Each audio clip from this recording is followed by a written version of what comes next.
आइए बात कर लेते हैं संसद के बजट सत्र की, क्योंकि बजट सत्र का दूसरा चरण जारी है। आज इसका दूसरा दिन है और इस दौरान कई अहम विधायी कार्य भी होने हैं। अगर राज्यसभा की बात करें तो राज्यसभा में शून्यकाल के दौरान सांसदों ने लोकहित से जुड़े मुद्दे उठाए, मतदाता सूची में कथित हेराफेरी और लोकसभा सीटों के परिसीमन के मुद्दे पर कांग्रेस और द्रमुक सहित अन्य विपक्षी दलों ने राज्यसभा में भारी हंगामा किया, जिसके कारण उच्च सदन की कार्यवाही शुरू होने के करीब 20 मिनट बाद दोपहर 12 बजे तक के लिए स्थगित कर दी गई। 12 बजे कार्यवाही शुरू होने के बाद राज्यसभा में प्रश्नकाल के दौरान सांसदों ने कई महत्वपूर्ण प्रश्न पूछे गए। वहीं राज्यसभा में आज शिक्षा मंत्रालय के कामकाज पर भी चर्चा की शुरुआत होगी।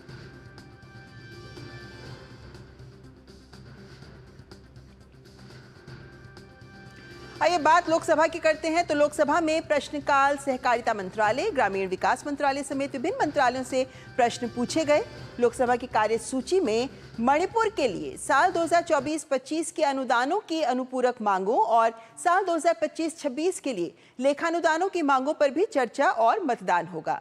लोकसभा में साल 2024-25 के लिए अनुदानों की अनुपूरक मांगों के दूसरे बैच और साल 2021-22 के लिए अतिरिक्त अनुदानों की मांगों पर चर्चा हो रही है।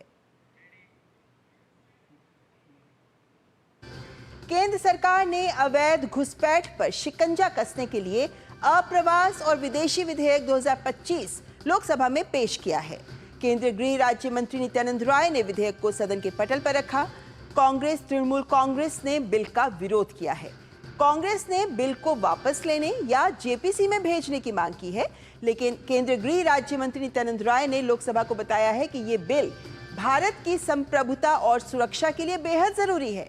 इस विधेयक का उद्देश्य भारत के अप्रवास कानूनों को आधुनिक बनाना और उन्हें मजबूत करना है।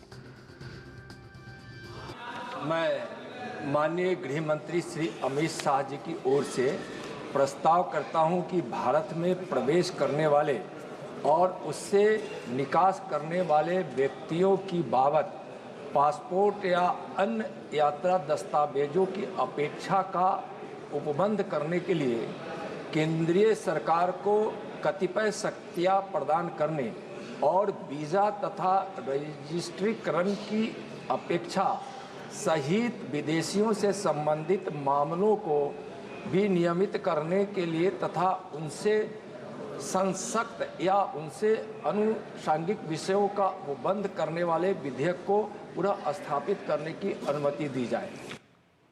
और हमारे संवाददाता ऋषि कुमार इस वक्त सीधे संसद भवन से हमारे साथ जुड़े हुए हैं। ऋषि, अगर हम बात करते हैं इस अप्रवास कानून की, जिसके संशोधन को लेकर सरकार ने आज बिल पेश किया है, इसको लेकर देखें तो बदलते वक्त के साथ ये जरूरत महसूस की गई, जैसा केंद्रीय मंत्री ने भी कहा।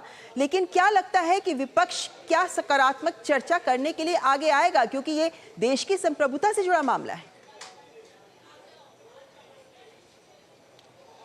बिल्कुल, देखिए, इस विधेयक को पेश करते समय केंद्रीय गृह राज्य मंत्री ने साफ कहा कि इस विधेयक की जरूरत आज के बदलते हुए समय के हिसाब से बहुत ज़्यादा हो गई है। जिस तरीके से हम देख रहे हैं पूरे दुनिया में जो तमाम घटनाएं भी देखने को मिल रही हैं और जिस तरीके से इमिग्रेशन के जरिए जो समस्याएं आ रही हैं अलग अलग देशों में, और भारत भी उससे अलग नहीं है।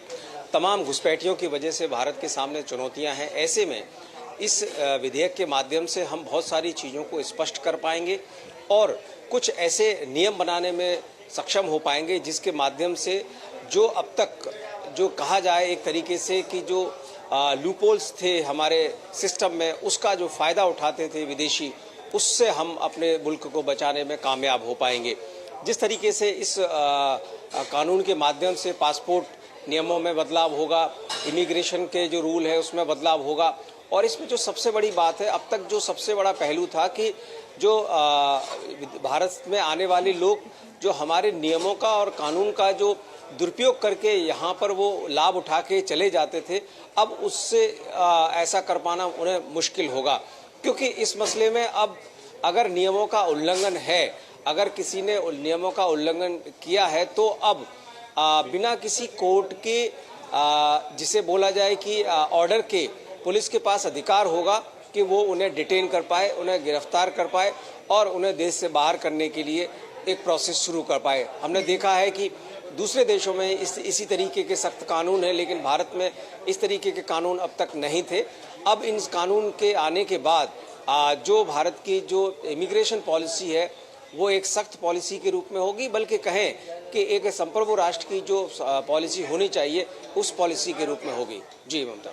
जी बिल्कुल ऋषि, और ऐसे में ये उम्मीद करनी चाहिए कि विपक्ष ऐसे में एक सकारात्मक भूमिका निभाते हुए एक बेहतर चर्चा के माध्यम से इस बिल में अपना योगदान दे। फिलहाल शुक्रिया ऋषि हमारे साथ जुड़ने के लिए।